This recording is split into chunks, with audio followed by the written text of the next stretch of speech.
A gorgeous day in the Mile High City for this big matchup between the Colts and the Broncos. In the AFC, currently the two top teams in the conference, with the Broncos having already defeated New England.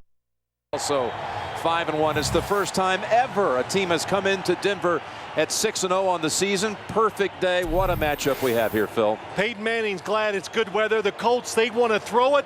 Everybody wants to see this Colts offense against Denver's defense, which does not give up points. We're going to see it right away because the Colts have won the toss and will receive, and this game is brought to you in high-definition television here at Mile High at Invesco, where the Broncos have won 13 consecutive regular season games. Longest home win streak in the NFL. Wilkins ready to return. The kick from Paul Ernster, who doubles as their kickoff specialist and punter. He drives it, and it's deep. Past the midway point of the end zone, it'll be a touchback. Wayne and Harrison have scored between them 5 touchdowns the last 2 games.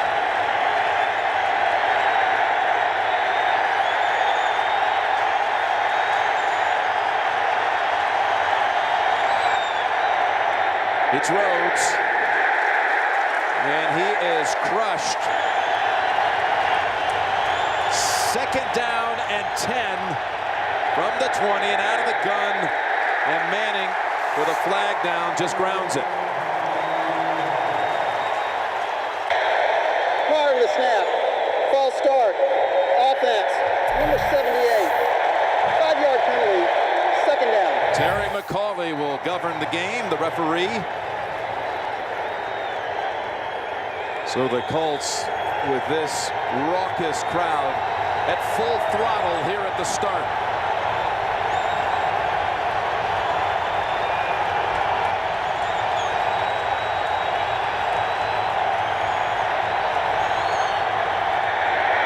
Our second play of the game, and it's a completion. Manning to Rhodes, who breaks the tackle and gets out to the 25. Rhodes had carried it on 1st down for no gain. They had a procedure penalty to back him up 5 after the Colts received the opening kick. Jim Nance and Phil Simms here in Denver for this big matchup between the undefeated Colts and the 5-1 Denver Broncos. I've been here a lot of times, Jim. This is about as loud as I've ever heard the Denver crowd be against an opposing offense. It's 3rd and 4 from the 26.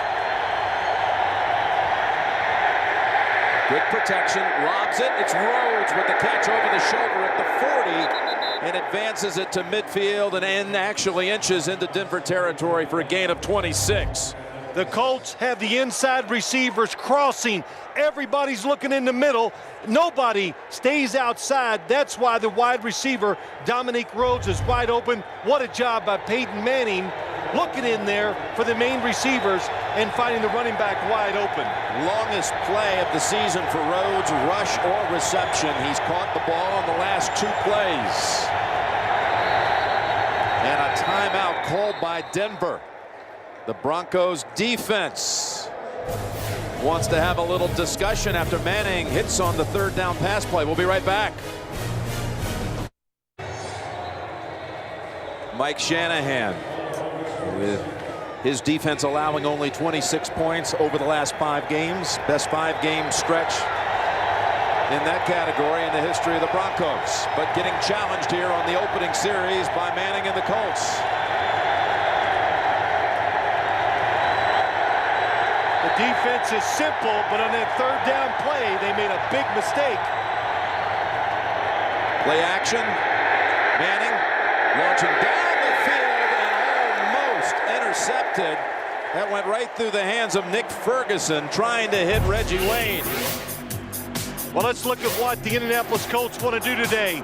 They want to nickel and dime the defense. Take what they give you. That's what you need to be able to do to score touchdowns. For the Broncos, trick or treat. What does it mean? It's coming up, Halloween. Can you disguise and mask your defense to make Peyton Manning look for the 2nd and 3rd receiver to give yourself a chance to maybe hit him or sack him? A Denver defense has allowed only 2 touchdowns in 6 games. Rhodes to the 43. Jim, you made a good point. Just talking about this game, Peyton Manning, the Denver Bronco defense doesn't give up a lot of points, but they faced Tom Brady, did a good job, but the rest of the quarterbacks, they don't have a prolific offense, and a guy like Peyton Manning running it. They had Damon Heward in his first start when they went very conservative with Heward stepping in for Green. They had Andrew Walter in another game, Charlie Fry last week. This is, of course, a completely different deal. Manning on third down. Open, it's Clark, in and out of his hands. Would have had the first. This is what we said, Peyton Manning being patient, throwing it short, not quite on target, but look at the defenders coming towards the receiver. That's what it's all about for this Broncos defense. Let you catch it short, Ian Gold is going to come up and make a big hit. Hunter Smith called on, averaging 46 yards a boot. 5 kicks inside the 20, only 2 touchbacks. It's a good ratio. He's got another one here. Jake Plummer, and Denver will touch it for the first time at the 10-yard line when we come back. The Broncos have won 5 straight without scoring 20 points in a single game, and one of the reasons they are second worst in the league average starting position on a drive. Their first touch today begins at the 10. Plummer with the quick pass, Walker for 6 yards. Second down and 4. They run it with Bell, and they collapse on him about a yard shy of the first. And a timeout signal, and a timeout called by Denver. They've already used 2 here in the game's first 3.5 minutes. The Broncos call a timeout. Rod Smith wanted to be in the game. They didn't have him in there. Mike Shanahan says, let's use it. The rule of thumb, a lot of times for teams, use your timeouts in the first half, no matter what. Second half, never call them until the end of the game. Third and a long yard to go. They roll out. He's got open room to get it. And he slides for the first down. They have Mike Bell in the backfield. That's going to be Brackett with the hit on the quarterback to tack on. Personal foul, unnecessary roughness. Defense, number 58, blown to the head. 15-yard penalty, first down. So they started, Phil, in poor position with the penalty. They'll be out near the 40. Well, always when you're backed up, you want to get at least 1 first down to help change field position and get the extra 15 yards. And, oh, Lordy, that's a tough call. That's a lay down on top. Didn't even really get contact. I know they're protecting the quarterbacks. Didn't exactly come after him with aggression. He didn't. But, Jim, field position and not getting turnovers, 2 big reasons why the Broncos struggling on offense. First down, they're throwing again, trying to hit the slant with Walker. And what about your spotlight with the Broncos? Well, what about it? Let's talk about it. It's about the wide receivers when you talk about it. The Broncos today, the Colts are going to play them one-on-one outside all day. You got to make some plays down the field. Prohibition for the Colts defense. What do they mean? Stop Plummer from bootlegging. You get that? I'm all over it. Okay, you're all over it. The bootlegging, prohibition. That's it. That's clever stuff. Keep, hey, Robert Frost, that's my nickname. But keep Jake Plummer in the pocket. Plummer able to launch it way down the field, and just a yard overthrown for Walker. Walker told us on Friday on those deep balls, he goes back to his days as a baseball player trying to chase down an outfield fly. Good stuff. That's what he said, Jim. He says, I can tell where it's going to land, and he can put his head down and then take off for the long ball down the field. It's just a little bit overthrown, but already twice Jake Plummer out of the pocket and a chance to make plays. This is what's hurt the Broncos offense more than anything, that he can't get out of the pocket and make the plays. Third down and 10. They bring in David Kirkus and Brandon Marshall. Reinforcement for the receiving corps. Good time for Plummer, and the pass is a completion, and that's Scheffler, the rookie tight end, fighting but coming up 3 yards shy of the first. Third and long against the Indianapolis Colts. You'll see it all day. They'll play it safe. They got good pass rushers. They make you throw it short. They got speed. They come up They're excellent tacklers in a situation like that, and they stop the Broncos short of the first down. So Ernster comes out to punt, averaging on the season 42 yards a boot. Nothing blocked, 11 touchbacks, or 11 inside the 20 boots versus only 2 touchbacks. Wilkins will let it go as it flies into the end zone for the touchback. Each team, one possession, moved the chains a couple of times before they brought out the punters. Back comes Manning. So once again, the Colts come out, begin the drive at the 20.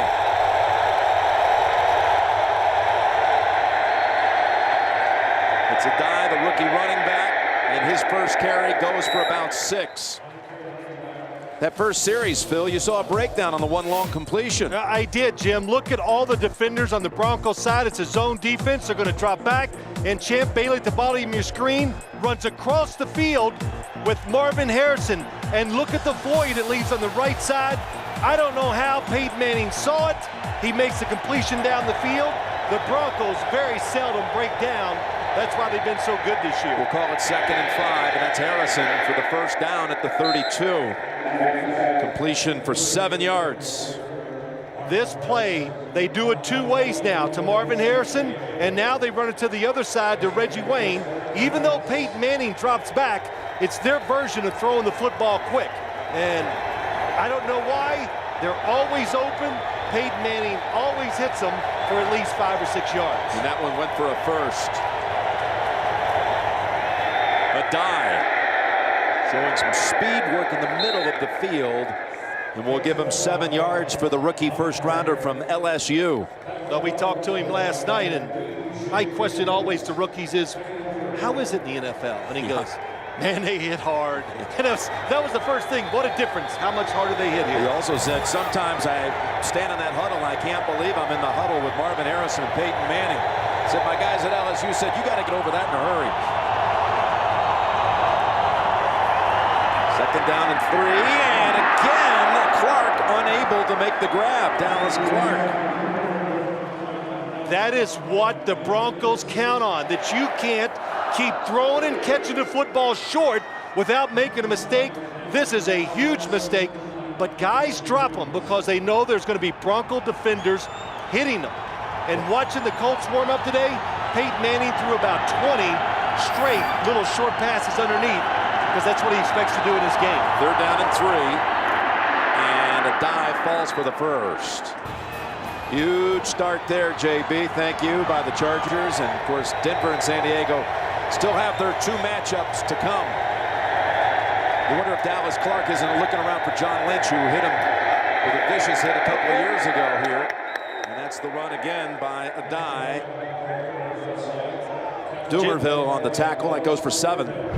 This is what I'm talking about, Phil. You know, he's had 2 plays here off the fingertips.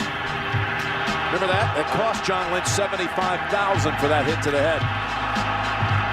Yes, I do remember it. In the style of defense that the Broncos play now, they're getting more big hits because now they got 7, 8 guys running after the ball when they see it thrown. 2nd down and 3 from midfield. Working the ground with great efficiency with a die in there, and he's got another first right behind Jeff Saturday for 6. Joseph Adai, you can already see it. He's fast, of course, 1st-round draft pick, as Jim said, from LSU, but he's got the power, and he has learned quickly in the NFL, don't mess around. Don't look to make a big play. Try to get 2, 3, 4 yards, and if you get more than that, that's just gravy. It's been good for the Colts offense. His coach said he's been very mistake-free and with great ease in the situation, never frazzled. Now the slant, and a pass again to Harrison. Goes for about 9. Well, we said, what's the key for the Colts? Patience. They're showing it with the run game, the short passes, and just a little tip. You saw Marvin Harrison. They're excellent at catching the ball and protecting themselves before the defense can hit them. Marvin Harrison, that's why he doesn't miss many football games as a pro. 2nd and only a yard. Will they go for the short run or go up top with Manning? He caught him in a blitz, so Peyton Manning's going to change the play, and so do the Broncos. We'll go with the stretch play. And a flag. So he stepped across the first down yardage. Holding offense, number 86. 10-yard penalty, second down. You know, Joseph Adai sharing the workload with Dominique Rhodes, and this is something Adai's really accustomed to, splitting time, because at LSU, when he first arrived there, they had running backs like Dominique Davis, LeBrandon Tofield, both in the NFL. Devery Henderson was a running back before being shifted to a wide receiver. He plays for the Saints now. So Adai never had a 1,000-yard season. Started only 19 games. But this is very comfortable for him, being able to share it. When you're at LSU, you are truly in a farm system. You go to the NFL, especially the running backs. And you saw Rhodes, he likes it too. Pass to the 40, that's to UTEP for only 5. You know, these two trying to make up for the man on the left. That's Edgerrin on the left, Edgerrin James last year through this many games. And look, 40 first downs, the yardage almost identical with the tandem on the right. Touchdowns, James had 5, they have 4. It's 3rd down and 6.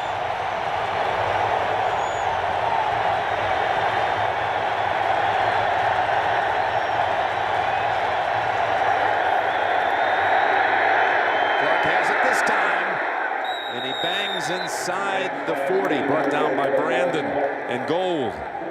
Underneath passing, that's what it's going to be about until they do so well with it. They got to make the Broncos squeeze up towards the line of scrimmage.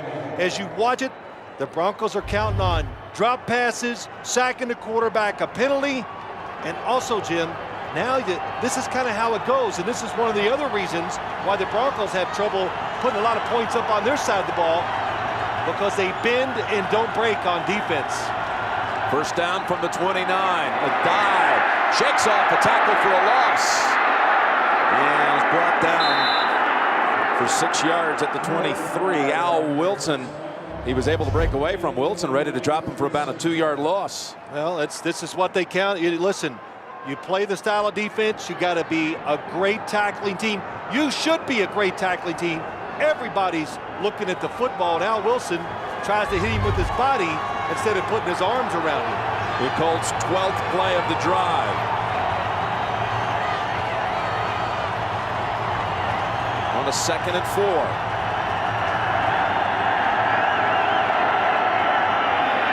It's a dive. He's going to throw. The rookie throws to the end zone, and it's broken up by the flag. Adai was a quarterback at Sharpstown High School in Houston, and that's his first NFL attempt. Good job by the Broncos reacting to a left-handed thrower. Pass interference, offense, number 87. 10-yard penalty, second down. It's on Reggie Wayne. But Joseph Adai, what fools a lot of teams, everybody expects these kind of plays to happen to the right side. But a good shot of watching the receiver, Reggie Wayne, right to the face. Get out of the way, let me catch the ball as he pushes away Darren Williams. Jim? You know, 4 penalties already on the Colts. Adai was, as I said, a rushing quarterback in high school. That's pretty good spiral by, though. I told him I was going to get on him for not being a very good quarterback in high school, but a good throw by him that time. Rhodes replaces him in the lineup. Play action fake to Rhodes and the toss to Fletcher. And he's back to the 24. And we'll be hosting Denver next week. They've got 5 receivers in, including Rhodes in a slot to the right. 3rd and 5. Quickly over to Harrison, and they close in on him right away. No gain. Lynch and Gold.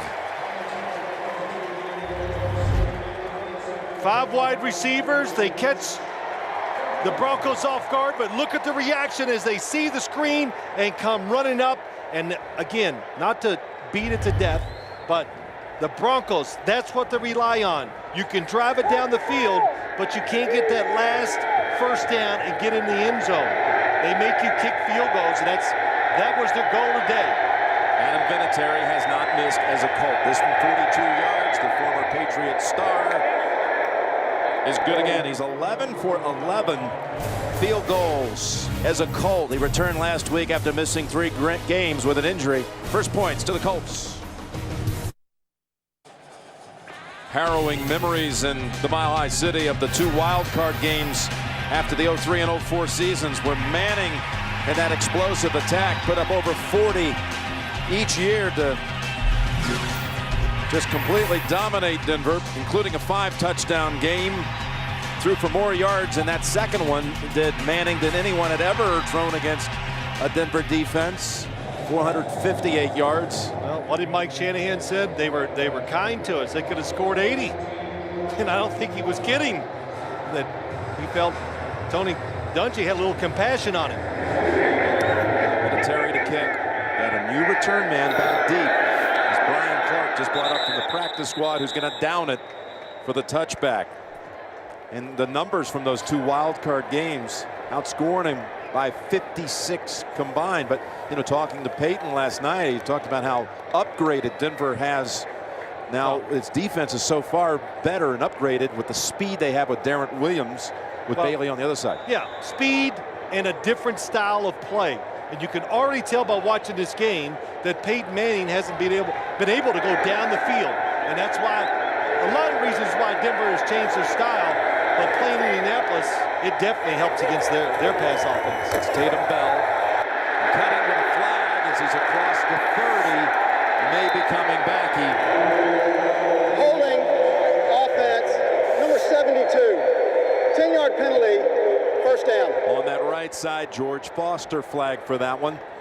This play really illustrates George Foster, the right tackle. Something to the right. Well, we're going to barely see. Oh, yes, he gets beat to the inside, so he has to grab, but a cutback.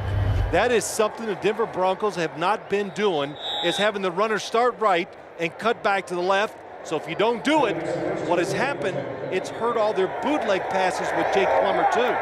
So 2 good reasons why they're not scoring as many points on offense this year. You could see Foster had a hold of Josh Thomas, otherwise he might have made the play right at the line of scrimmage, thus the flag. And they come back with another run, and it gains only a yard. It's Thomas with the tackle. Tony Dungy has beaten all 32 NFL franchises, along with Holmgren. Parcells got that achievement earlier when a win over Houston this season. Mike Shanahan. Well, you got to be good, and when you're good, you get to stay in the league a while as a head coach. Gives you a chance to get that done. So it's 2nd down, 19 from the 11. Plummer takes off to the 17, gets a gain of about 7 in the final 30 seconds of the first quarter. Dwight Freeney, no sacks this year. Here he comes, facing everything. Oh, we got a tight end and a running back. Does a good job, but then Jake Plummer escapes inside. So many reasons why he has not recorded a sack this year. It's definitely not hustle, putting a lot of pressure on the quarterback, just not getting rewarded for that overrated stat. They're going to take the next snap at the other end of the field. That's the end of the first quarter. 3-0 Colts. We'll return to Invesco after these messages, and you're watching the NFL on CBS, home of Super Bowl 41.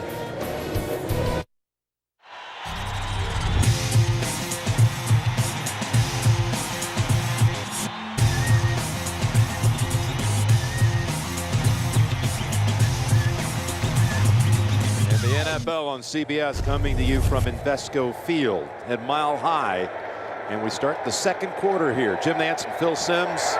This is the 10th snap of the game for Denver. 7 of them have been from inside their own 20. Rolling out for Plummer and launching it long to Kirkus, and he makes the catch. A beautiful strike to David Kirkus. Goes for 45 yards. John Elway made it famous. Kirkus is going to fake, go this way. Watch Jake Plummer go to this side. hopes to influence the defense to look at him and forget about the receiver to the top of the screen. Oh, and David Kirkus just hangs in there as long as he can and waits the last second to make his break, and that's why he was wide open. He got past Antoine Bethea and Jason David. That's the longest pass allowed by the Colts this year. And they stack up Bell for only a yard. McFarland on the hit. Here's Kirkus. Made the big play, only his 5th catch of the season, to move into Colt territory for the first time. 2nd and 9, and just another couple of yards and another flag. Brackett the first to get to him. Jim, as you watch the game, a couple things have happened. The Broncos have had opportunities. They're 1 for 2 in big play opportunities down the field, something they have been not doing. Personal foul, unnecessary roughness. Defense, number 99, pulling the helmet opening. Automatic, first down, 15-yard penalty. Big call against Ryan Lacasse. Yes, the other one, they went down the field, almost a connection with Javon Walker in the first quarter. And the Colts, like so many teams now in the NFL, they pride themselves in not giving up big plays. They called that on 99, but I didn't see him in the game. I think it's 98, Robert Mathis. Yeah, they said 99, but it's got to be Mathis 98. That's it on Sapp. Knocking Sapp down, twisting the helmet. It wasn't Robert Mathis either. So ball now at the 20.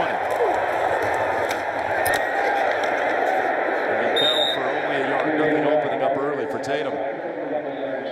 He's coming off a 3rd 100-yard performance of the season, but interestingly, all of his 100-yard performances have been road games. Well, I know one thing. The Indianapolis Colts, they want to keep Jake Plummer inside, and they know Denver's going to try to run it.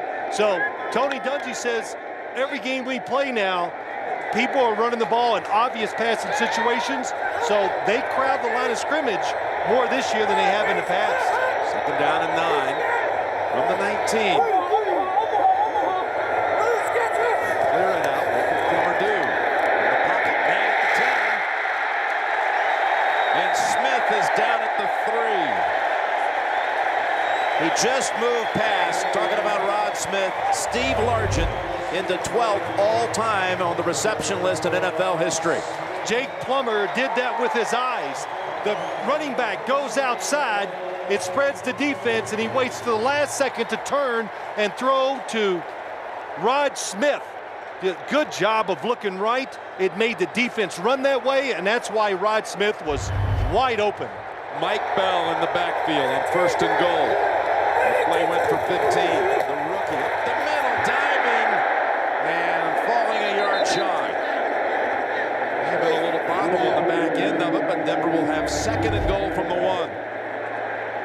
So hard to score once you get down inside the 3-yard line in the NFL, and every team needs a jump, and because it's so hard to run into the defense or the defensive lineman and push them backwards, and that is a terrific job by Mike Bell. He had a clean hold of it all the way, and he remains in the backfield with Kyle Johnson, the fullback.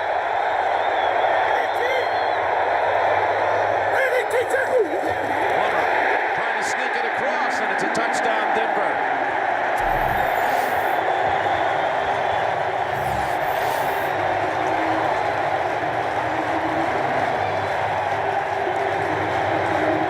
That might be the best drive of the whole year for the Denver Broncos offense. Big plays, a couple good runs, a wide open receiver because of a good call by the coaching staff, and they take advantage of all those plays and get a touchdown. An 80-yard drive it was, Phil.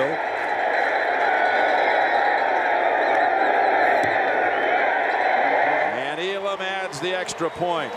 His first rush touchdown of the season. And they lead 7-3, 2nd quarter.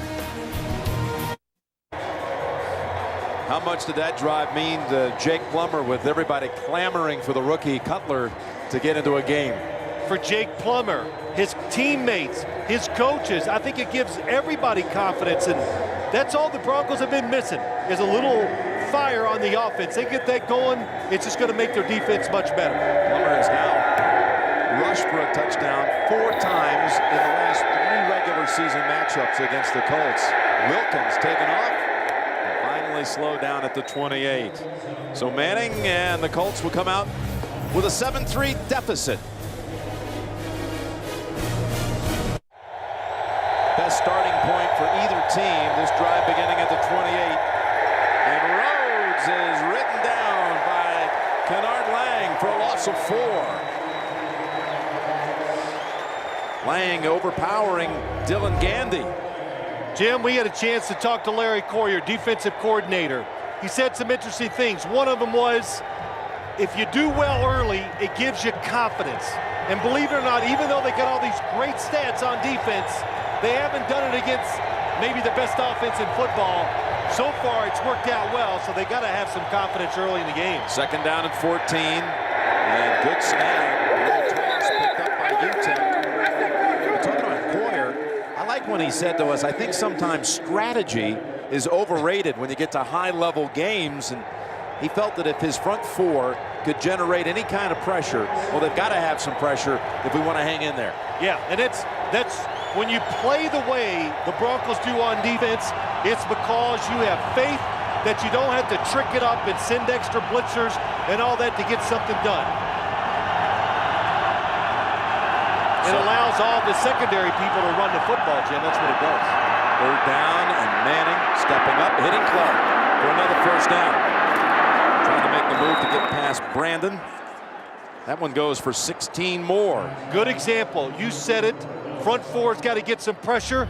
Nobody's open as Peyton Manning drops back. They're covered. They're covered. They run into each other. Because of the extra time, it finally opens up. And very good example. If you cannot pressure Peyton Manning, he will find the open guy. New set of downs at the 47. And Dye squeezes in a couple of extra yards. A gain of 5. Cleveland was blanked most of the way last week against Denver. Got a late touchdown after the defense set it up with a pick of a Plummer pass.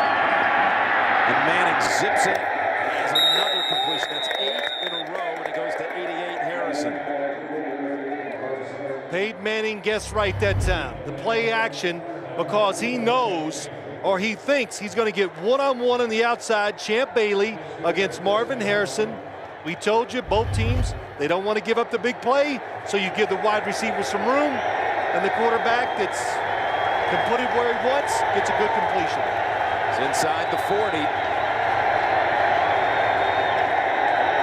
Clark, blocker in front, Reggie Wayne, and he goes for 5 yards. Only 2 touchdowns surrendered. 1 to Doug Gabriel of the Patriots from Brady. That was in the late going. And then 1 late last week to Jer Vicious of Cleveland in the late going. Other than that, nothing.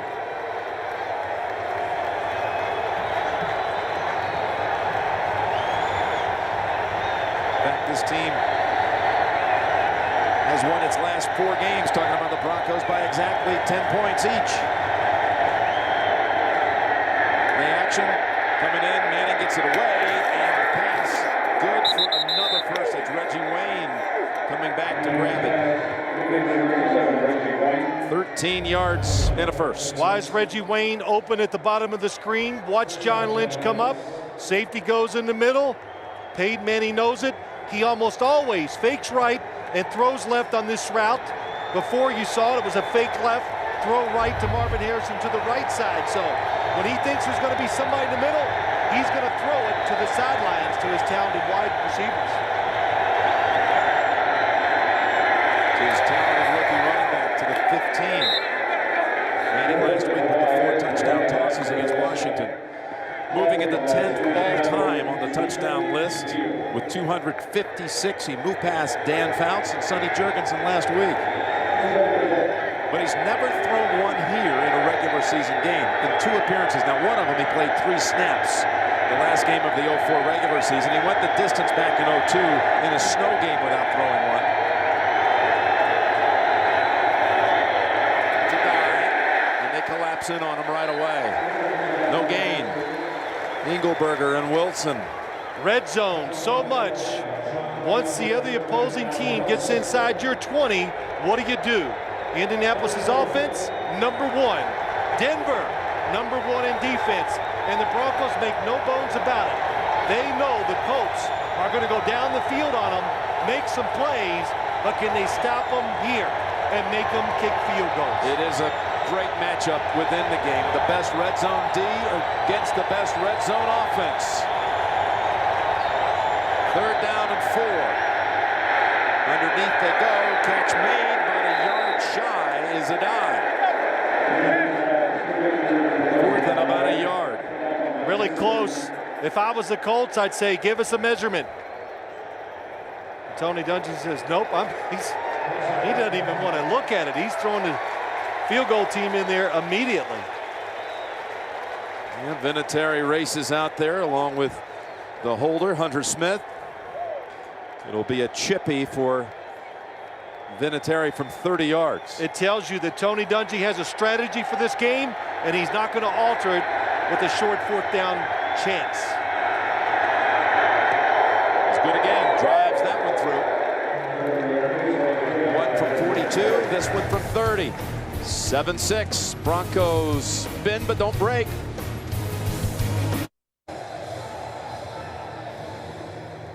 Coming up, the Sprint halftime report. JB, Dan, Shannon, and Boomer, all the latest scores and highlights. A recap of the early games. All coming up on the Sprint halftime report. Manning has completed his last 10 passes, but unable to get it in the end zone to this point. Jim, here we are 5 minutes ago. The Broncos have had the ball twice.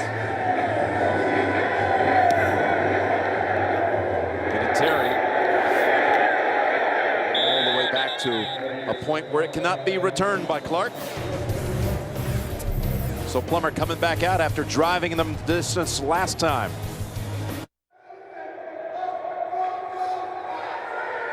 We're back in Denver. Jim Nantz and Phil Simms.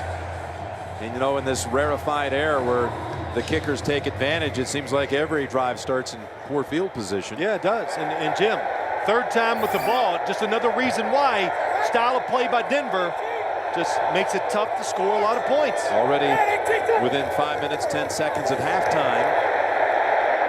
Toss, there's Scheffler, the rookie, with his 2nd grab. And it goes for about 27 yards.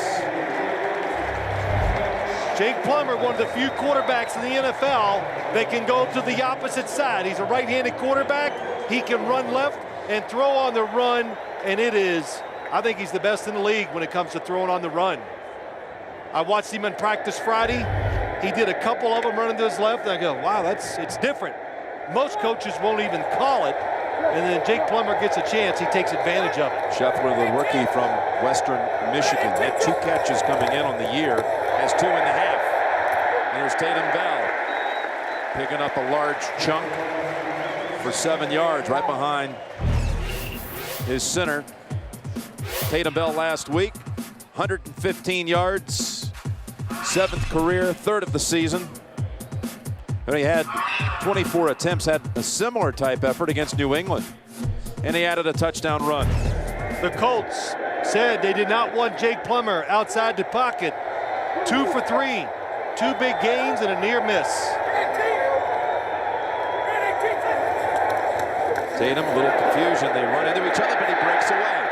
And then slips just past the 1st down.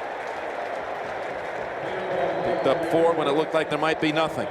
As you watch the Bronco offense today, they just have not been made. Jake Plummer he's worried about getting out there, and he goes so wide he runs into Tatum Bell. But the rhythm, the bootleg passes, the running of the football, this is what they looked like last year. Haven't found it yet this year, but today off to a very good start. White Bell comes in for Tatum. And Kirkus at the top of the screen. It's got to be a drop back pass. You called it. Down the sidelines, looking for Kirkus again. And unable to run under it. The crowd wanted an interference call on Jason David. Here's why I thought it was a drop back pass, Jim. We have a little wing on each side, and when they do that, they're going to do it because the tackles and those tight ends are going to block the two really good pass rushers on the outside to give Jake Plummer more time to throw it down the field.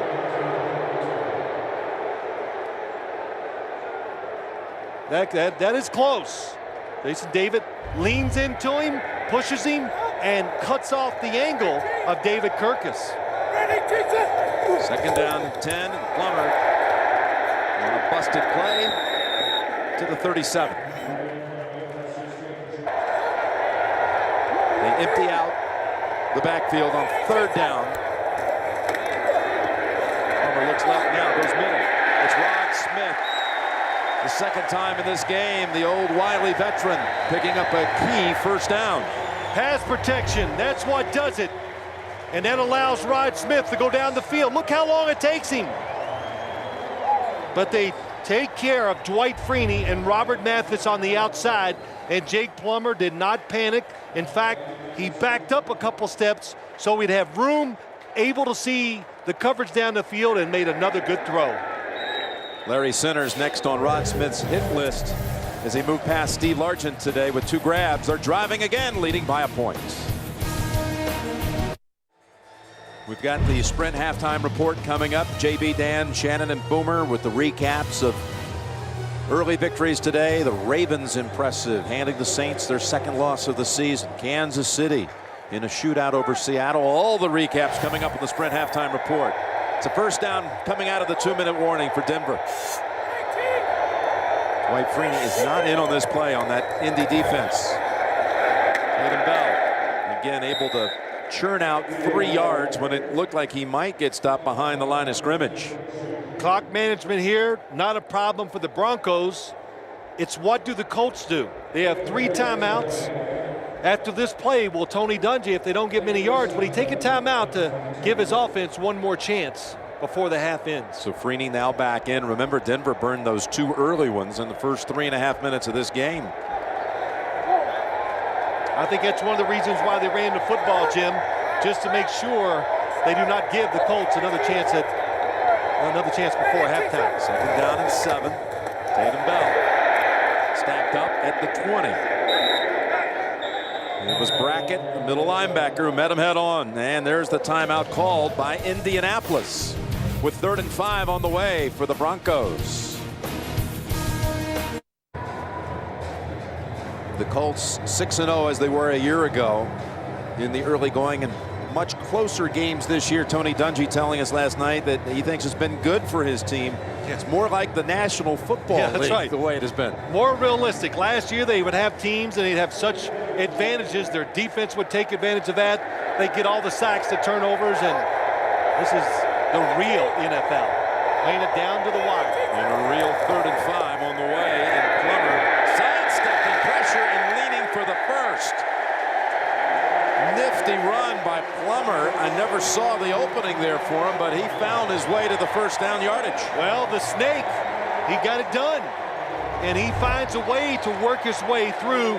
Not a big hole, nice cut, and then has a little power to break out the tackle, leans forward for the first down, and that is, gets the first down, gives you a chance to score, and now gives the Indy offense no chance before halftime. Did you say he slithered for the first? The snake has him at the 15. Wordsmith. Really off his back foot that time. Plummer stops the clock on the incompletion. 27 seconds. That's just a throwaway. Felt the pressure, threw it short into the ground. Good job by Jake Plummer. You know, they opened up the game with a little toss to Javon Walker, and that's the only catch he has so far in this game. That 1 for 6 yards. In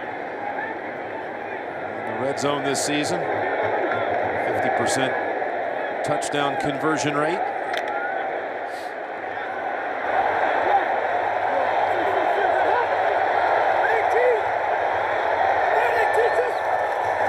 Second down and 10. Man is wide open, and it is Walker, in fact, for the touchdown.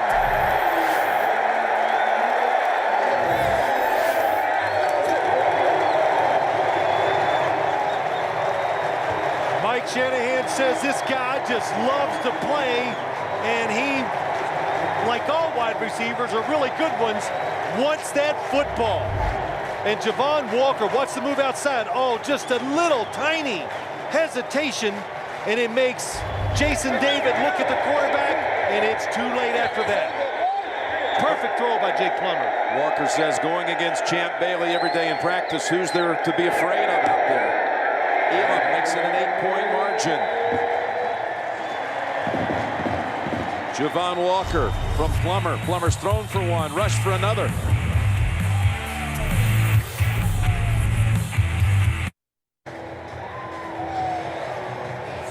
Another long scoring drive, another 80-yard drive, the second of the game for Denver. Walker, who had his best game as a pro against the Colts when he was a Packer.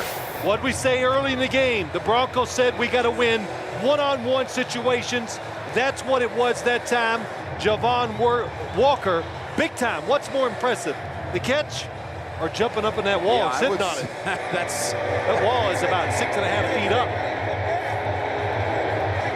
Walker had a 200-yard, 11-catch game against the Colts 2 years ago with 3 touchdowns. That was the game in Indianapolis. He's got another one today against the Colts.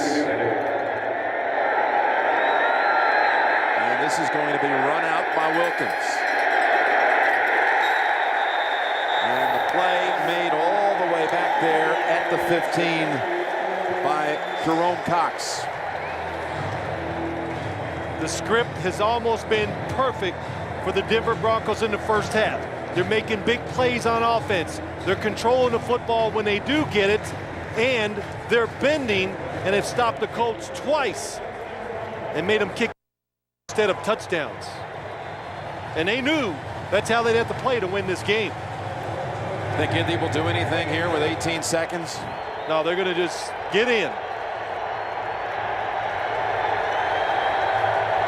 Do it. One kneel down and a 14-6 Bronco lead.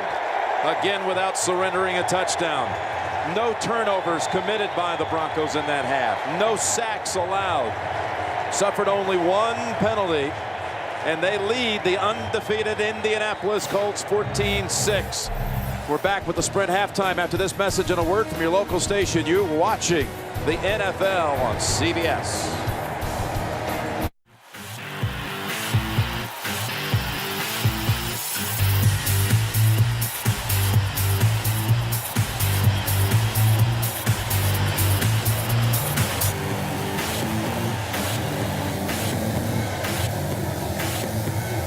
Second half about to begin here in Denver. Jim Nantz along with Phil Simms. All this talk about Denver, even with its 5 straight wins.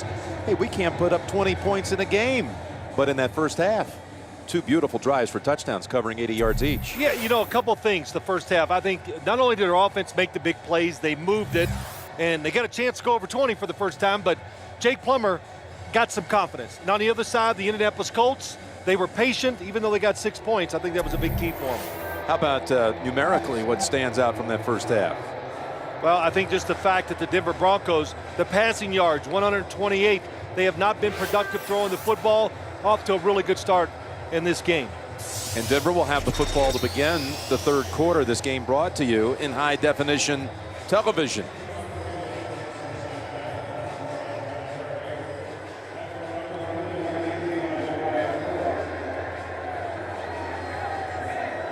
Talked about how they trailed the third week in a row. Actually goes back 5 consecutive games, either trailing or tied at the half. And now the run back by Clark. And there he is out to the 26. Well, in this one, the Colts got a 42-yard field goal by Vinatieri. That was a 14-play drive. Then Plummer took him 80 and got the last yard. Vinatieri on an 11-play drive for the Colts. Connects from 30 yards, and then Walker with what has to be a little holdover from the old Green Bay days and the Lambeau leap into the stands here at Invesco Field. So what are you going to name it?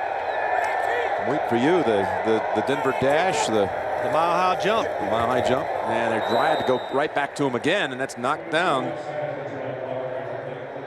That was Nick Harper who made the knockdown, and that's Gardner shaken up. I'll tell you what happened in that play, Jim. The Indianapolis Colts changed defenses a little bit from what they were doing in the first half, and I'm sure the Broncos thought that was going to be wide open, nobody underneath, but they guessed wrong.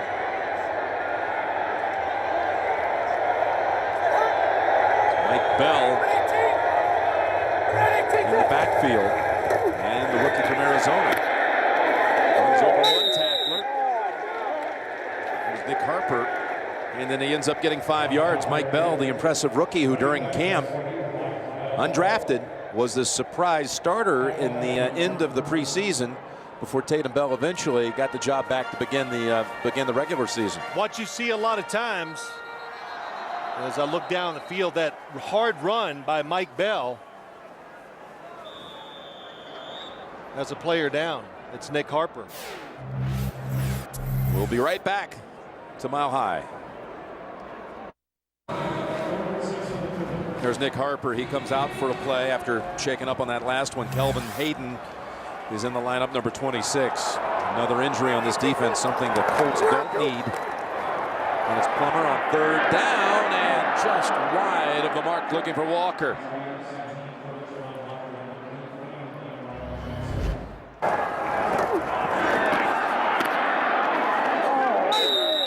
And it was that hit that took Harper out of the game. Jim, all these teams that run two backs and they switch on and off, what that guarantees you if you're a defensive player, that they're going to run hard. They take advantage of every opportunity, and when there's nothing there, they're going to plow into you. So Nick Harper found that out the hard way. A big stop by the Colts defense, 3 and out for Denver to open up the third quarter. And Ernster's punt to Wilkins, takes it on the run, 25-35. Still on his feet to the 44. Nice piece of running. Mike Leach, the snapper, brought him down. 45-yard punt, 19-yard return. Manning in good field position coming out. Back here in Bronco land, third quarter a week ago. A perfect quarter it was for Peyton Manning. Play action, looking down the field, going for the sideline route. And the catch, were the feet in? No, they say. Not both of them. Marvin Harrison.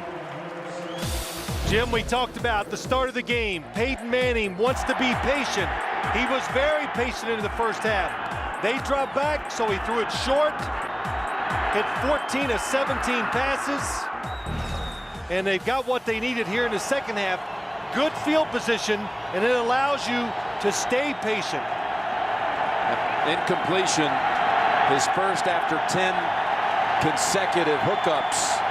He had a perfect quarterback rating against the Redskins in that third quarter, including 3 touchdown passes. Wide open. And a flag. Goes for 12.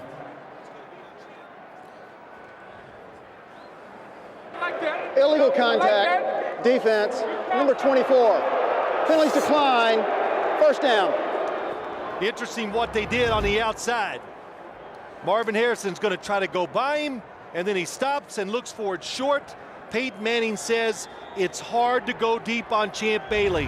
Hard to fool him. Even when you fool him, he has such good speed, he can make it up. So fake like you can go deep and then try to come back. That's what Marvin Harrison did. On first down, play action again, and a deep ball thrown into coverage and almost intercepted by Bailey, who has had a pick the last 3 weeks. You know, that time they try to go by him again. Watch Marvin Harrison, you think, hey, he's got a chance. Little double move. But Champ Bailey stops, but the speed to restart and outrun Marvin Harrison to the football. And I think Champ Bailey is the best cover corner in the National Football League, and I think there's a pretty big gap between the next guy. Second down at 10. The Colts, They like to go deep. Tried it a few times here in the second half. Gonna run with it. With a dive. Into Williams, and look at him carry. Darren Williams across the first down line, and Lilja, who was in there for Gandy on this series, helped clear the way for 12. And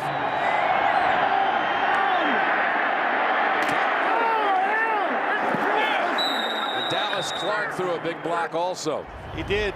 You talked about Joseph Adai. He was a high school quarterback. After that run, you know why he's playing running back in the NFL.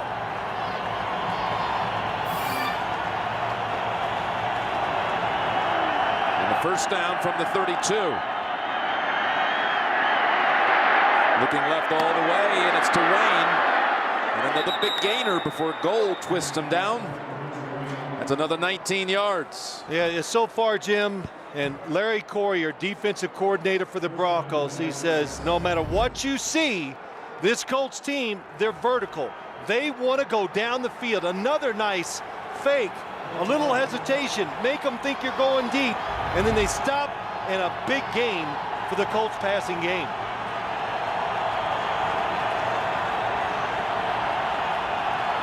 Colts got no closer than the 11 in the first half. But a first down at the 12. To Wayne, touchdown, Indianapolis. Only the third one surrendered this season by the Bronco defense. Here's what they did. It's all on the quarterback. He makes the defense go right. It creates a little hole behind John Lynch, and Darren Williams cannot make it up. They put all the receivers to the right, Reggie Wayne to the left, quarterback looks right. There's a big gap in the back of the end zone. Perfect throw by Peyton Manning. Number 257 on the career for Manning. Third of the year for Wayne. Vinatieri adds the single extra point. Too early to go for the 2. Absolutely. Don't chase the points. And they did not.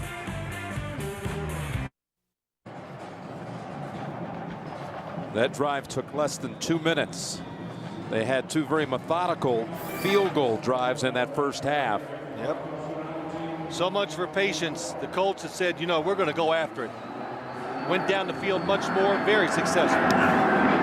Vinatieri with another big boomer that will not be returned. What did you see on the touchdown? Well, I saw a lot of things. First, we got 3 receivers to the top. But what happens is Reggie Wayne goes to the back. John Lynch comes up. The safety goes to the middle. So Peyton Manning catches the defense rotating, and it creates a bigger hole in the back of the end zone. So that is good planning. He looks a little to his right. He caught him going the wrong way, and that's why Reggie Wayne is wide open in the back. You know, Reggie Wayne and Marvin Harrison between them did not have a touchdown through the first 4 games, but now they have 6 over the last 3. And it's Mike Bell. You know, Tatum Bell was a little bruised coming into this game with a foot injury. I don't know if that's the case because he's still over on the sideline prepared to go back in with a helmet on. But Mike Bell has been the back here the first 2 series of the second half. Yeah, we've been looking for it, but I think also Mike Shanahan wanted to try to play Mike Bell a little more just so he could cut the runs back and maybe create some big runs, but also help Jake Plummer when he decides to leave the pocket. There's Mike Bell. Nick Harper, remember, shaking up on that last series. He's back in. There he is. Already out with Gus, lost for the season. Bob Sanders out for 4 games in a row now with a knee. False start, offense, number 64. 5-yard penalty, second down. All right, Chargers defense coming up with the big play to stretch the lead to a pair of touchdowns. Second down, 13, and Plummer in trouble, but squeezes between 2 defenders, throws it downfield, and that's incomplete, out of bounds. Pressure by Gary Brackett. That was a tremendous throwaway by Jake Plummer. The coverage down the field. It's a blitz this time by the Colts. It's man-to-man. Jake Plummer is going to really be looking to the top of the screen. Oh, boy, that is a nice move. Remember, they threw that one to the sideline early in the game to David Kirkus. And if the pressure doesn't get to Jake Plummer, he is going to throw a completion deep down the field. Stepping back from Brackett, but he's got a 3rd and long. They were 3 and out the first series of this half. In danger of that again. Blitz, and for the first time, the sack and a fumble. It's Brock with the recovery. It looked like Dwight Freeney may have knocked it loose. This could be it. The first sack. They're going to rule that it was no fumble. They're going to rule him down, Phil. And here's Freeney looking for that sack. It probably will be. He'll get at least half, but the Colts on offense more aggressive in the second half, throwing it down the field, and now their defense comes with back-to-back blitzes. So Tony Dungy went in the locker room and said, let's go. Let's get after him. Do you challenge the fumble? No, you can't, Jim. They ruled he was down. They blew the whistle. They still have that continuation call this year after the whistle. Now hold on. There is a red flag, indeed, right at the last second. A challenge issued by Tony Dungy. They want to challenge whether or not that was a fumble by Plummer. There is a continuation, but they did not let the play continue. They stepped in and got in the way of the place. Indianapolis has challenged the ruling on the field that the quarterback was down by contact. Timeout. Well, it's a huge challenge. It's actually the first time a Denver opponent has issued a challenge in a game this year. Jake was never on the ground, Jim. He was on the defenders.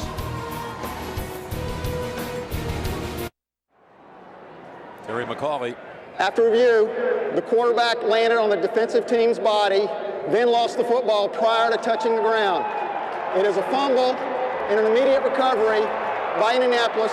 It will be Indianapolis' ball on the 12-yard line. Indianapolis is not charged with a timeout. Jim, you're right. It's continuation. Jake Plummer never on the ground. So you see the fumble. And also, you can document, easy to tell too, you can see the recovery by the Indianapolis Colts.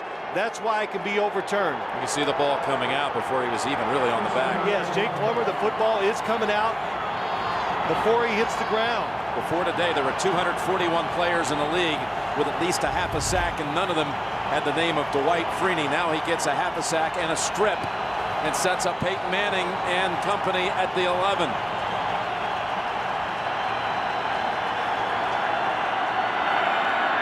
With the middle, a dive to the 5. Right behind Dylan Gandy. Tony Dungy said to us last night, and I said some things to him like, why the change in the second half? They've been behind, they've come back and done some wonderful stuff. And he says on both sides of the ball, we get a feel for what the other team is doing. We're deciding what plays to call. They're going to work the best for us. And that's one of the big reasons why they're 6-0. They can get a first just outside of the 1. Second down and 3. They'll stay on the ground, and Gold comes up. Makes the immediate smack for no gain. You know, Dwight Freeney, in 27 sacks over the last 2 years, best in the league. He finally gets on that board, as you said, an overrated category. And that's the first takeaway by the Colts defense in 9 quarters. Even his teammates, Jim, last night were making fun of him. I really honestly felt sorry for him. Third down and 3. He gets a lot of quarterback pressures. That's maybe more important than sacks.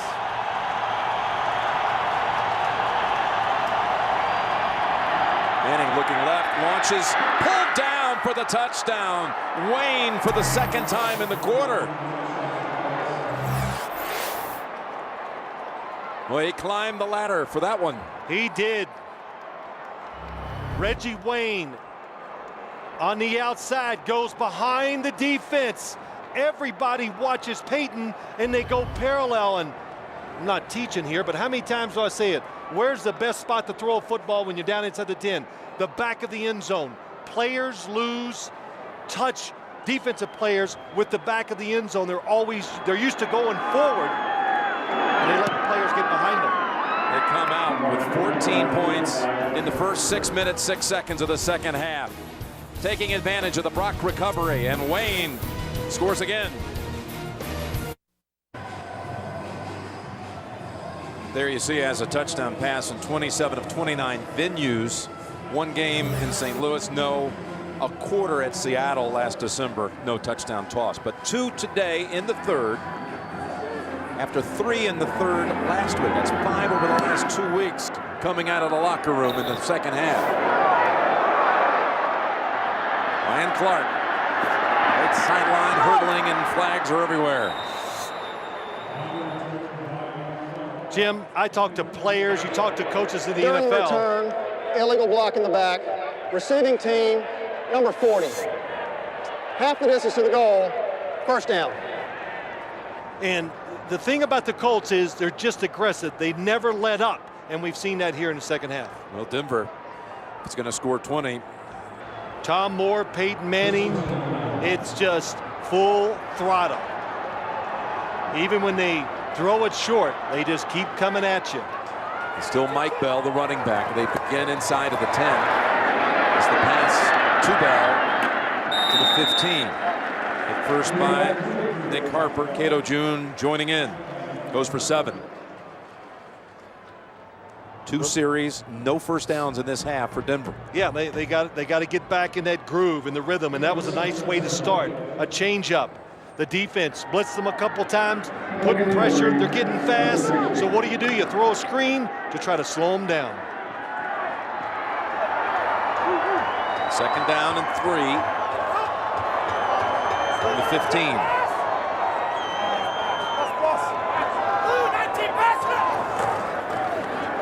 Mike Bell running with a lane and a first down.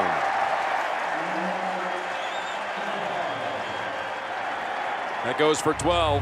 Yeah, Mike Bell, it's going to go to the outside and the left. He doesn't even wait for it to open up out there. He cuts it back, and we said it a couple times, Jim. That's what the Denver Bronco running game has been missing. The cutback runs. He's in there, and we heard the coach say he's better at it than the other running backs in the Denver Broncos. Bring in Brandon Marshall, rookie receiver who caught a touchdown last week. David Kirk is also. And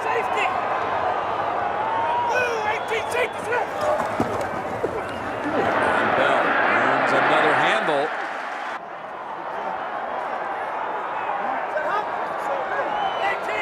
Second down and 3 after a 7-yard run by Mike Bell. They play action fake and they go left. And there is a flag. That's Tony Scheffler with his 3rd grab of the game.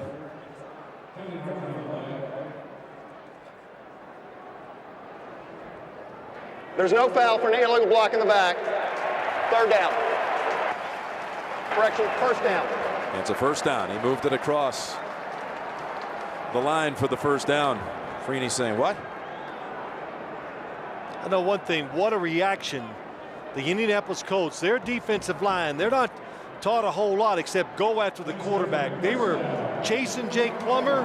It's a screen pass, and they all stop and hustle to the football. Dungy's a yard out on the field wanting an explanation of that. When you see Dwight Freeney, he wanted to be sure to pass along. Best wishes to Monte Rager, his fellow defensive lineman who was hit by another motorist last week as Monte was making his way to the game, to the Washington game there in Indianapolis. Rolling out, throwing, and the catch right off the turf. It's good again by Scheffler. He's having quite a game. That's his 4th grab. Back-to-back plays. I think the Denver Broncos, they really want to get Scheffler involved in the offense. Tight end, he's fast, he can get down the field. They haven't had a chance to do that this year, but you said it, Jim, down the field 2 times and making good catches. One last thing about Rager, the whole defensive line Monday night went to the hospital to see him. Said he was upbeat and laughing. Knows he's watching today. They sent along the best. Bell puts the head down and drives the feet to the 42, driving into Gary Brackett for 6. Well, I think you said a couple weeks ago, when we did the last Broncos game against when they played Kansas City, Mike Bell says Willie Parker, inspiration, not drafted. He was in college, thought he might not be drafted. He goes, well, if he can do it, maybe I can get it done. And he came to the Broncos training camp, worked hard, and I'd say it's working out pretty well. And we had a good time sharing that story with Willie Parker last week, telling him he had someone out there who looked up to him. And we'll be on the same field next week in Pittsburgh. Look at the rollout An open man is Plummer with the precision pass to Walker. And they've got that rhythm back again, Phil. It's just so good. They've got the runs going, Jim, and they got the defense chasing the runner. And for the first time all year, it's really allowing Jake Plummer to get out and do what he does best, throw on the run, and again, right on the money. Tatum Bell comes back in. This drive, remember, started all the way back at the 9.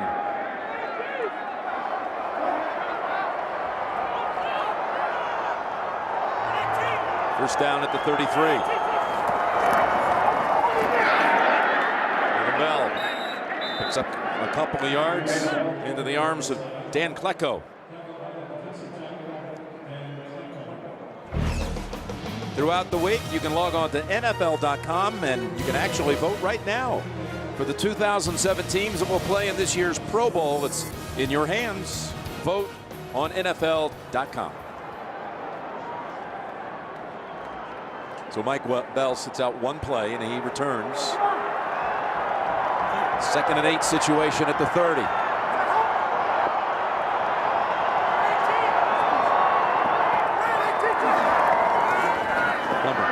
Throws the pass, it's pulled down for a short gain to Cecil Sapp. 3rd down on the way. 3rd and about 5 to go. This Colts defense, it's changed from what I saw last year when you watch them now. As the year is going along, they are getting confident. They're getting much more aggressive, putting more people. Rob Meeks, the defensive coordinator, they're just crowding the line of scrimmage.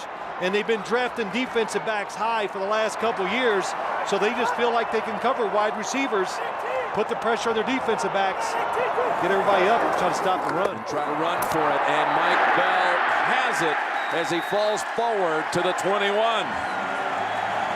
Cecil Sapp helped create a gap, and Meeks' defense has to stay on the field. Yeah, it didn't work this time, and I said to you, they're crowding the line of scrimmage because everybody's running it regardless of the situation. So it's 3rd, 4 yards, 5 yards. That's almost an automatic pass in the NFL, but the Colts are seeing runs in those situations. And look on this drive, 8 yards a pop. Maybe just a little winded. He comes out again. Tatum takes his place. Tatum Bell driving and just inside the 15. You know, they're picking up now 5-6 yards a clip, Phil. Well, Jim, you keep a defense on the field, it's just automatic. The number of plays, every play you take, of course, your chances to score and go up dramatically because they get tired, you gain confidence, and we say it all the time, but it is so true. It's just a rhythm. Mike Shanahan and Mike Heimerdinger now in rhythm calling the plays. They know what to expect from the Colts defense. Yeah, Colts defense 31st in the league against the rush, and the worst in the league average yardage per rush, 5.18 yards per carry. They come with the end around to Scheffler, and the rookie tight end. What a tackle by Marlon Jackson. And had he not made that play, it was going to be an easy first down for Scheffler. It is complete all the way back here is Marlon Jackson. They fool the defense 100%, but Marlon Jackson, the speed and the ability, comes up, and what a tackle. Really a corner, pressed him to being a safety because of injuries, and you can see why. Long range, Tony Dungy thinks he might be an outstanding safety. 3rd down and a yard to go. It's Mike Bell shifting back into the tailback position. They'll call on the fullback to get it. Sapp has it, squeezes through, and he's down to the run.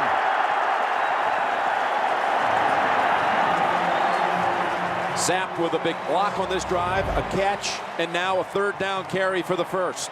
The shifting, the movement by the Broncos, just trying to divert enough attention from the defense so they can give it to the fullback, who very seldom carries the football, and he takes it all the way down to the 1.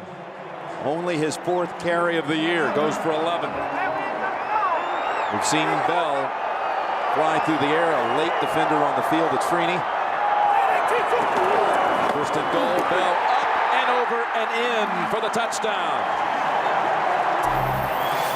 What a drive. 14 plays, 91 yards.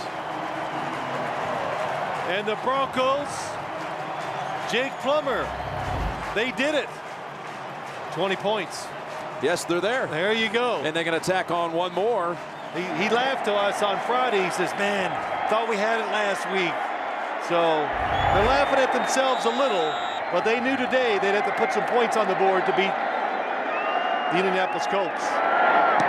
Actually, they got 21, and they've got the lead.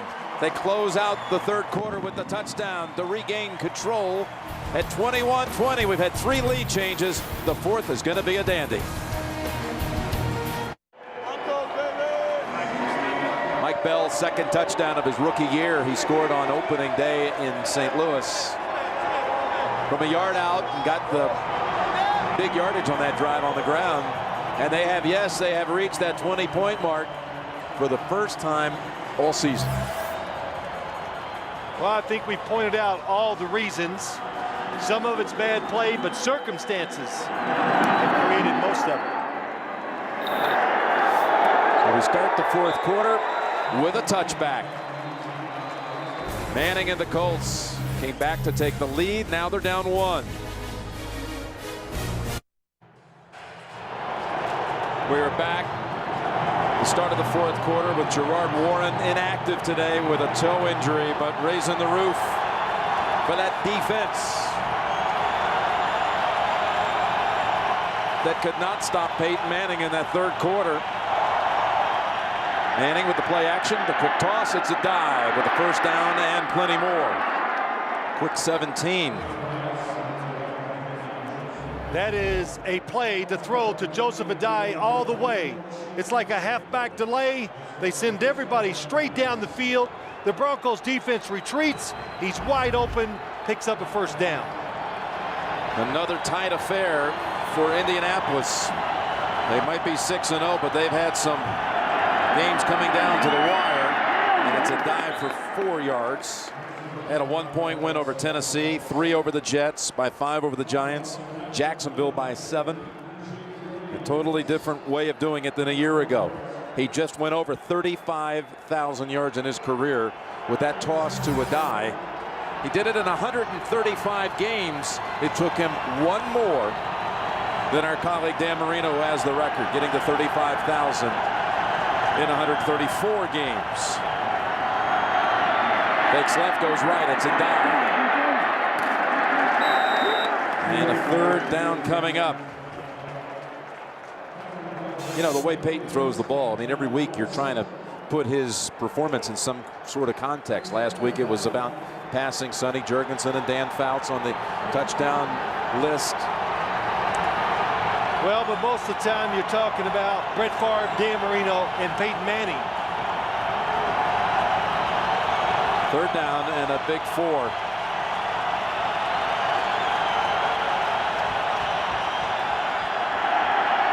With pressure, Clark is open, has the grab at the Denver 40. With Brandon and Lynch in the area.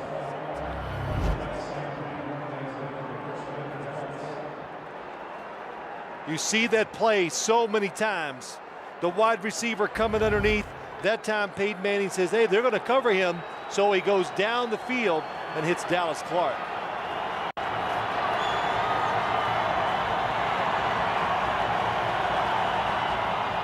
Return it to the rookie Adai. And Adai, in the words of Tony Dungy, was the one rookie or the one running back in the draft who reminded them the most of Edgerrin James. Yes, played in a pro-style system down at LSU with Nick Saban as the coach. He knew all the verbiage. He was a good pass protector. He caught passes. So they just thought the transition from college to the pros would be easy for him, and they were right. He's the one guy, said Tony, after looking at them all, was most like Edgerrin. Rhodes is in the game. Play action fake to Rhodes and the toss to Rhodes. And he's able to squeeze to within about a yard, a long yard of the first. Michael Myers smothers him at the 31. And look how quickly they are to the line of scrimmage. Yeah, he can snap it. He's going to catch him. The Denver defense never able to get set, but they make the big play. Not going to matter. They got too many men on the field. The Colts did not substitute, so they're under no obligations. Prior to the play, Denver requested and is granted their first charge timeout. There is no play. So they wave off the play, and thus the penalty. We'll be back to Mile High in a moment.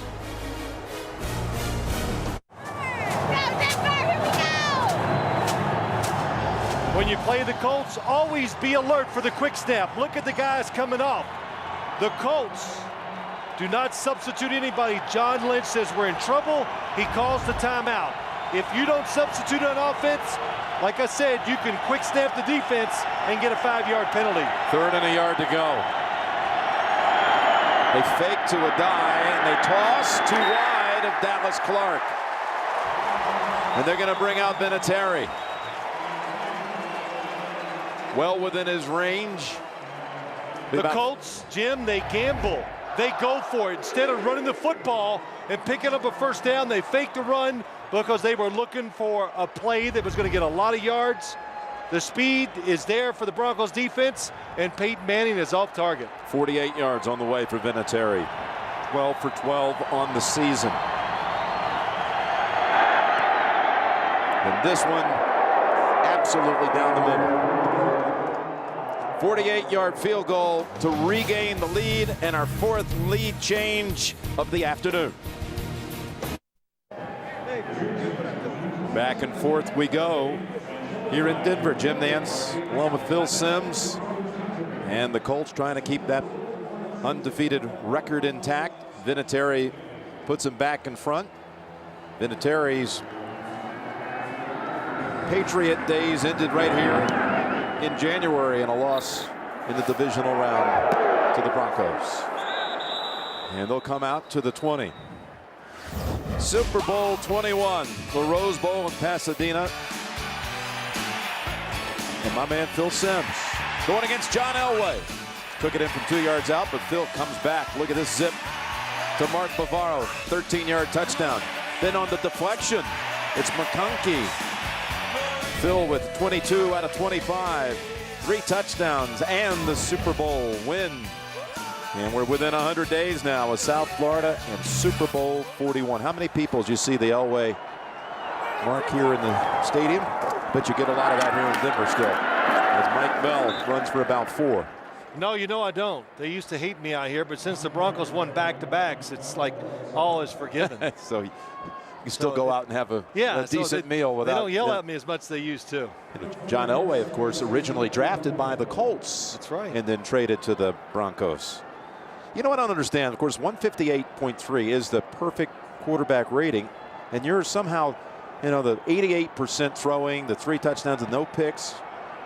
That's as close to perfect as ever been in the Super Bowl. Yeah, you know what I say about that rating? I don't care. You don't care, I know. You got what you wanted. There is what the Broncos wanted. Javon Walker for a first down. There's Javon Walker, Jim. We talked about how to use your fingertips, and he was showing us a little invention he's made, but you need strong hands as a wide receiver to get it done out there like that. And Dwight Freeney, where is he? Being blocked that time by Steven Alexander, a tight end. It's called great catch. Those little straps he puts around his fingers, creating fingertip control. And you got to have strong fingers to use it. Jake has hit on his last 6 throws. He hands it to Mike Bell, who goes backwards for a while and still drives and picks up the first, carrying Cato June with him. Both offenses staying on the field, getting first downs. The defense is just on both ends, getting pushed around a little more. So the running backs taking advantage of it. Pass protection's better. The quarterback's taking advantage of it too.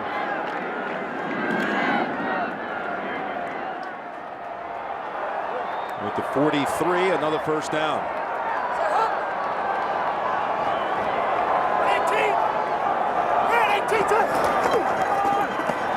Look at this gap. Mike Bell taken off into the secondary. Eric Pierce and Cooper Carlisle creating a huge lane. Well, when you get an opportunity, you want to take advantage of it. You said it, Jim, the blocking up front, very, very good. But let's don't forget, the Broncos come in this game and they say, we got a chance to move the football, run it, and do what we want, because the Colts, there's only one team worse in the National Football League when it comes to stopping the run. That one goes for 19. We've got 93 yards as a team rushing in this half. David Bell will get back some as Dwight Freeney was manning that side. And that's what the Colts, they live on this. You get plays, you make plays. What a spin by Dwight Freeney inside. Even on a running play, he does the spin. But they live on making negative plays, sacking the quarterback, causing fumbles, interceptions, and tackling you behind the line of scrimmage. And Dwight Freeney, one of the best at doing it. Dwight Freeney off of 3 straight trips to the Pro Bowl, the first Colt defender to do that since Big John Dutton back in the 70s. In fact, they dropped him for a 6-yard loss. They come right back with Mike Bell. Mike Bell regains it all and a whole lot more near another first. What a run.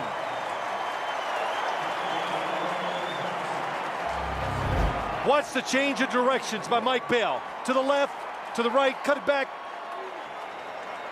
A lot of shaking going on with that run, but as he's doing it, what's important, he's going forward the whole time. There is a lot of want-to in Mike Bell, no question about it. Tom Nalen helped seal the middle, and they're within, maybe a yard of the first. You wonder if Mike Bell isn't maybe re-earning a starting position the way he's been going here today. Well, that too, but you go, why is he so tired? Well, it's the runs, and you and I can attribute some of this, and I'm not, we went out and just shot some basketballs for a few minutes yesterday. Oh, wait a minute. And wait, no, hold on, and we moved around, and my throat was burning. So I was like, the altitude, so it is a deal here. Don't get nervous, I'm not gonna tell them the results. But I had just run 4 miles on the tread. Look at this second half. You saw it. That's your story. 16 rushes, 10 pass plays, and again. I wasn't going to talk about anything, but the fact that if so you are won, running, you won the free throw shooting contest, and you're exerting energy. No, forget about us. It's about them, believe it or not. But when you exert so much energy as a running back, I think as a wide receiver, even if you live here, I hear athletes talk about it. There comes a certain point where you just got to take a breath because you use it up with the high altitude. Well, we've noticed this whole half. He's been coming in and peeling off big runs and then going to the sideline gasping for air. We got Tatum Bell split wide to the left. Now he's going to shift back. 3rd and less than a yard. They go with the fullback and he's wide open. Sapp at the 10, at the 5. Sapp still going, and he brings it down to the 1 for the 2nd straight series. That's the same thing he did at the end of the 3rd quarter. This one goes for 28. The Denver Broncos, they've just got it going now. They got this defensive line. They're just sticking to the defensive players. They're not getting off of the blocks. And Dwight Freeney going upfield maybe a little too much, opens up a hole along with some other defenders. They bring back in Mike Bell. We know that he can leap.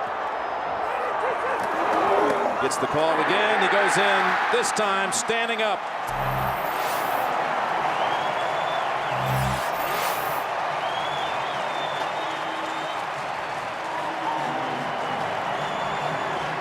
Basically walked it in and saved the leap for those in the stands. The Colts expecting the jump over the top. Wow, they go flying, and Mike Bell stays on the ground. So he analyzes the situation before he does it. He doesn't predetermine that he's going to jump. His 2nd rushing touchdown of the 2nd half, and Elam makes it 28-23. But guess who's ready to answer back? Bell puts Denver in front with our 5th lead change, 4 of them in this half. Jim Nantz and Phil Simms back here. Mike Bell was actually born and lived here in the Denver area until his early teens, lived in the Park Hill section of Denver. His family moved to Arizona, where he was a 3-year starter for the University of Arizona. Talked about how he was inspired by Willie Parker's story of being undrafted and becoming such a big part of the league.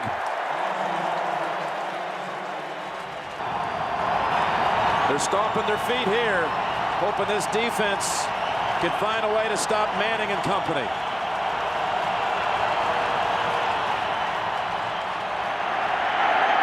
All kinds of time, wide open. Wayne falls at the 48. Peyton Manning play action pass, as we've said, he wants to go vertical, so he doesn't make his decision too quick. He waits and then allows the defense to just keep expanding, and that's why Reggie Wayne was open down the middle. That goes for 28.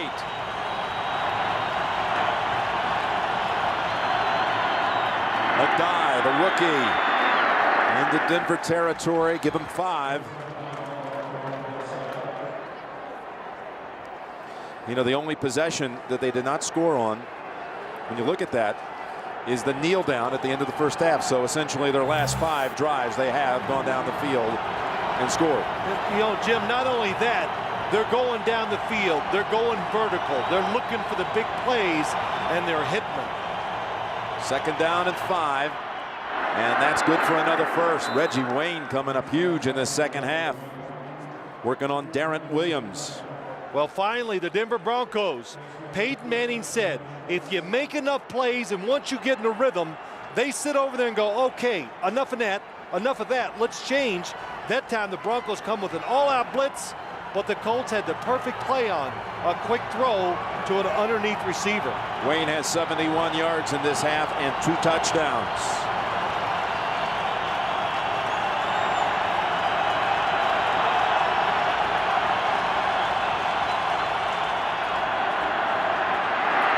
Stepping up, firing, open man again. Who else but Reggie Wayne? Yeah, there's just, you have no chance. You have no chance. Watch to the outside, Reggie Wayne, a little move, going deep. He comes out of the break. The Colts have run those plays so many times that if they throw one that's incomplete, then we'll have a big story. I've watched many of their games, and anytime you single them up, he throws it to the sideline, they hit it. You got to respect the speed of the receivers. That's the big key.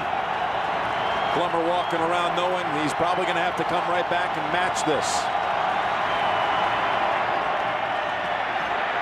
Over to Adai, and it's incomplete.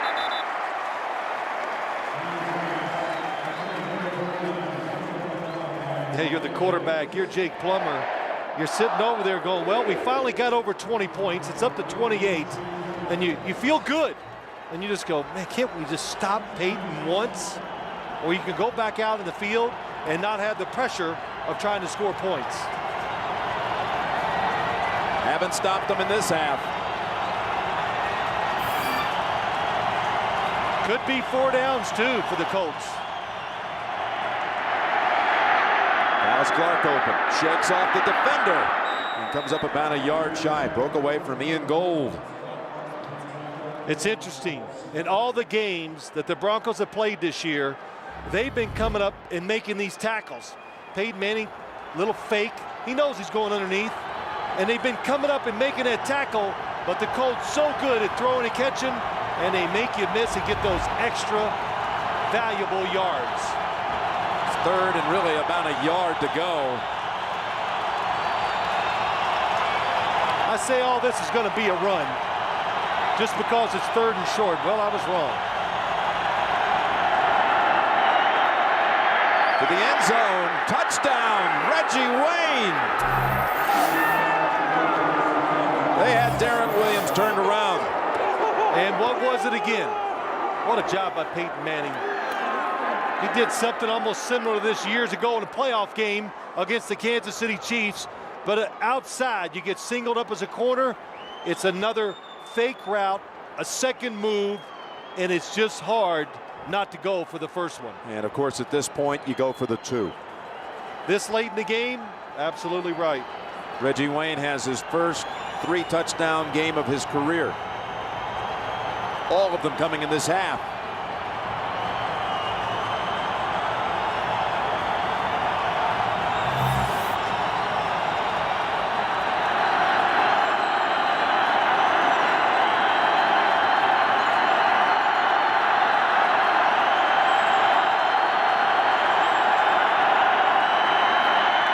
For another option, and he finds it.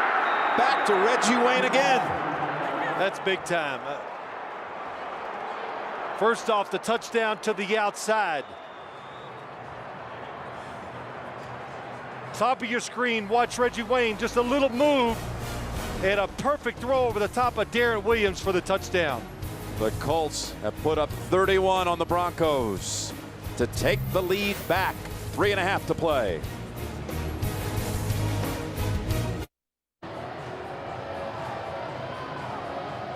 Peyton Manning tries to get the defense to bite up. They don't do it. So what's he do? He goes to his outlet receiver. Watch the defense. They don't bite up. Dallas Clark's covered.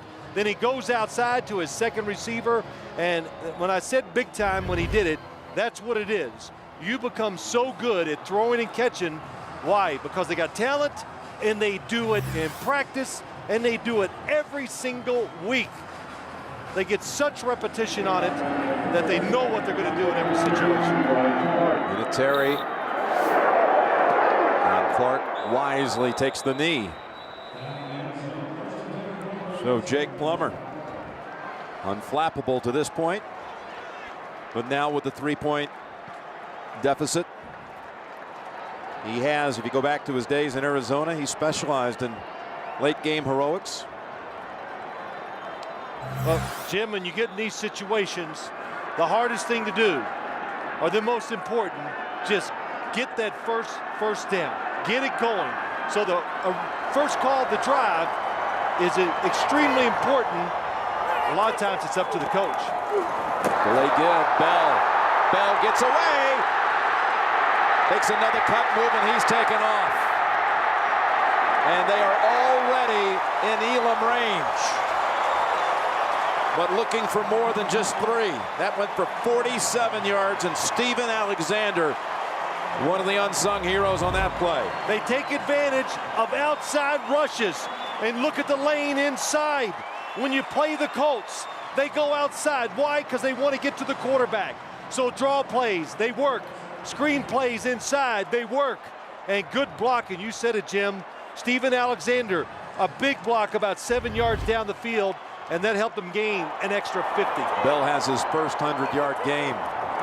Longest run of the season for the Broncos, and Tatum Bell comes back and skids to a stop at the line of scrimmage. There were broken tackles by Mike Bell. Got past first Kelvin Hayden and then Marlon Jackson, and they'll bring back the kid who has given this offense some boost in the second half. Rushing yards, boy, the Broncos, they have found it. And I talked about an opportunity. The opportunity to run the football is going to go against the Colts. Maybe after this week, they might be 32nd in the National Football League against the run. Second down and 10, inside of 3 minutes. And it's Mike Bell for a yard. Well, you're really facing two dilemmas for the Broncos. Of course, they want to drive it down and score, but they're trying to look at the time, and you know what? Time is just going to be it's not a factor right now. 2:20-something to go. The Colts have 3 timeouts. They're going to let it run all the way down, I believe, to the 2-minute warning. Then they'll have to come out of it with a 3rd and 9, and if they fail to advance it on 3rd down, it would be about a 48-yard try for Elam. But more importantly, Peyton Manning would have almost 2 full minutes to work with and a full load of timeouts. I wouldn't like my chances. 2-minute warning in Denver.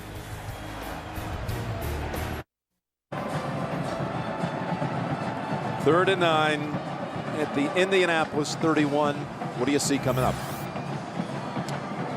Well, Jim, I think they have to throw it, of course, because they want to get a first down. So the most logical way is to throw it, maybe to move Jake Plummer. They're going to get single coverage on the outside. Great drop back, and he is able to get away from the pressure and throws the incompletion, but able to keep them in field goal range by not allowing the sack. Well, and they even double block Dwight Freeney, and he still just powers through it. Robert Mathis on the other side makes Jake Plummer step up. Very fortunate just to get rid of the football. There you see Jason Elam, long time, the only Bronco to wear a uniform more times than Elam, John Elway. This will be 49 yards to tie the game. And Elam knocks it through. He was nervous. He didn't hit it really good, but he hit it good enough for it to just sneak inside the left upright. He's now made 26 of his last 30 field goal attempts in the fourth quarter or overtime. That's pretty clutch, about 90%.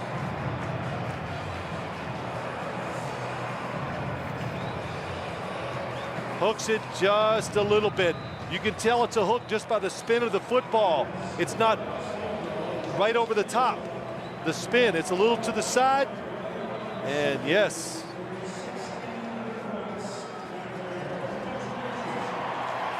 Coach Shanahan with the mini fist pump. Of course, the guy on the other side is accustomed to a few game-winning kicks of his own. And will he get a chance? Talking about that man right there. Yeah, they got two of the best clutch guys in history on the sideline, Adam Vinatieri, and of course the other one is right there, Peyton Manning.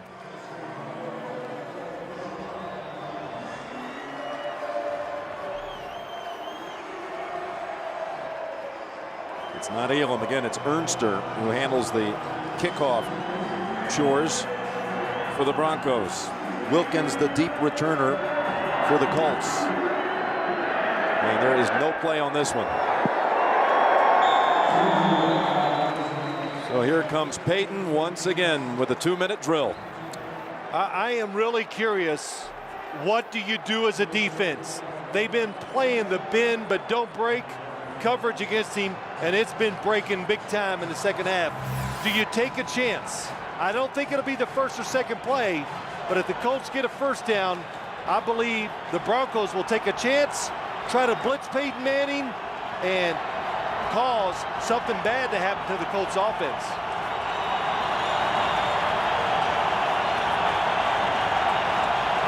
They have been getting no pressure from the 4-down linemen by the Broncos. Pumps it underneath, a dive, pass gold. And Williams able to trip him up enough, but not until he gained about 8.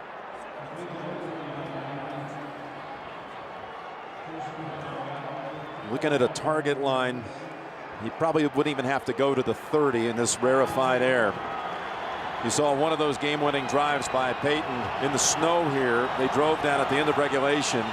Back then, Vanderjagt hit one from over 50 to send it to overtime and hit another from over 50 to win it in OT. And that's a die. Moving the chains. They have all their timeouts.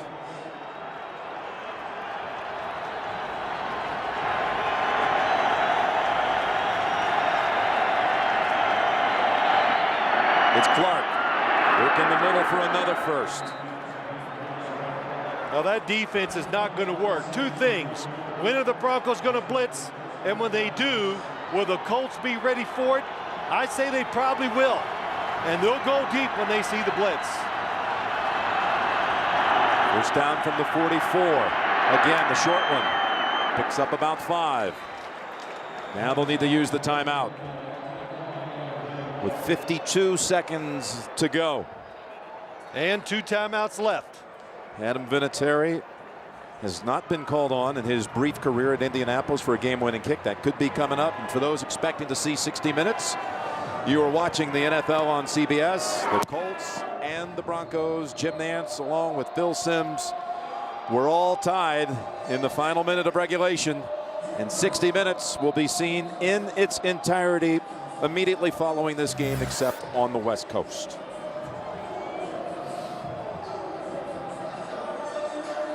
You know, Jim, I think really when you look at it, and we've seen so many field goals, and I've never come to this Invesco Field where with less wind, there is not a breath of air or wind on the field. So if the Colts gain 10 more yards, that's going to be probably at least or at worst, a 50-50 chance of making it on a game-winning field goal. They're calling on the 12th man. The Denver crowd. Second down pass play and a hookup as Wayne brilliantly turned around and came back to grab it for 13 yards. They came with the blitz. The Colts were ready. They picked it up and got a big throw to Reggie Wayne. What a half for those two. Manning and Wayne. Looking Wayne's way again. And Reggie with the catch at the 27. You notice the trend that's gone on. Haven't talked about it much. The trend is they're going to go against number 27, Darren Williams.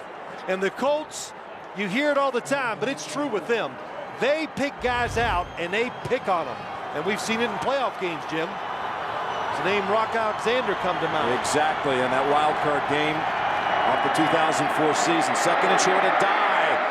Has the ball advanced inside the 20 to the 18. And not to pick on Rock Alexander. Look, when you get Reggie Wayne, Marvin Harrison, and they say cover them, it's just you on the outside of the field. It's almost impossible. Peyton calls the timeout with 6 seconds. Well, Adam Vinatieri's looking at this. He goes, well, we got Mile High. It's not up in New England, so you're not kicking off dirt and sludge or whatever else is on that field at times. It's going to be a try, Phil, of about 36 yards. He's made his last 11, as you saw it, fourth quarter or overtime. Tom Moore and Peyton Manning, you saw a snapshot of those two. They've done what they had to do. Started at 20, picked them apart. Reggie Wayne with the bulk of the work, and now Vinatieri. Can he do what he always did for the Patriots? Well, the Broncos call timeout.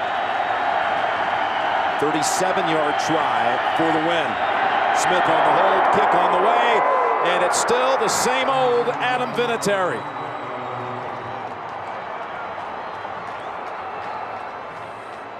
What a game, what a second half.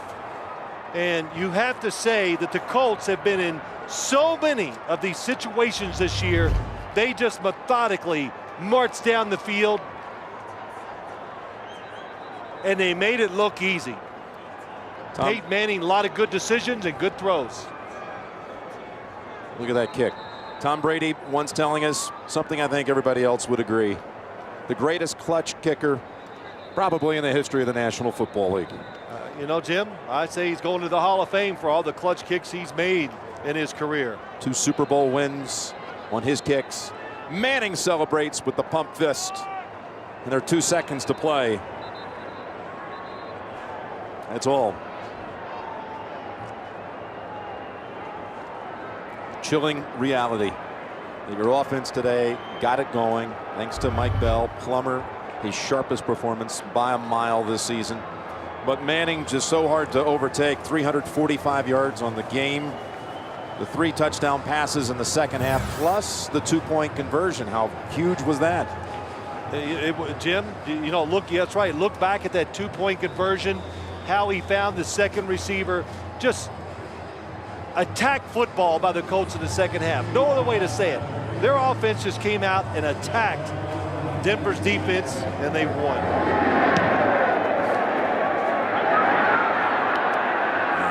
Whole bunch of laterals on the way. As Bell has it, Mike Bell is brought down. The game is over.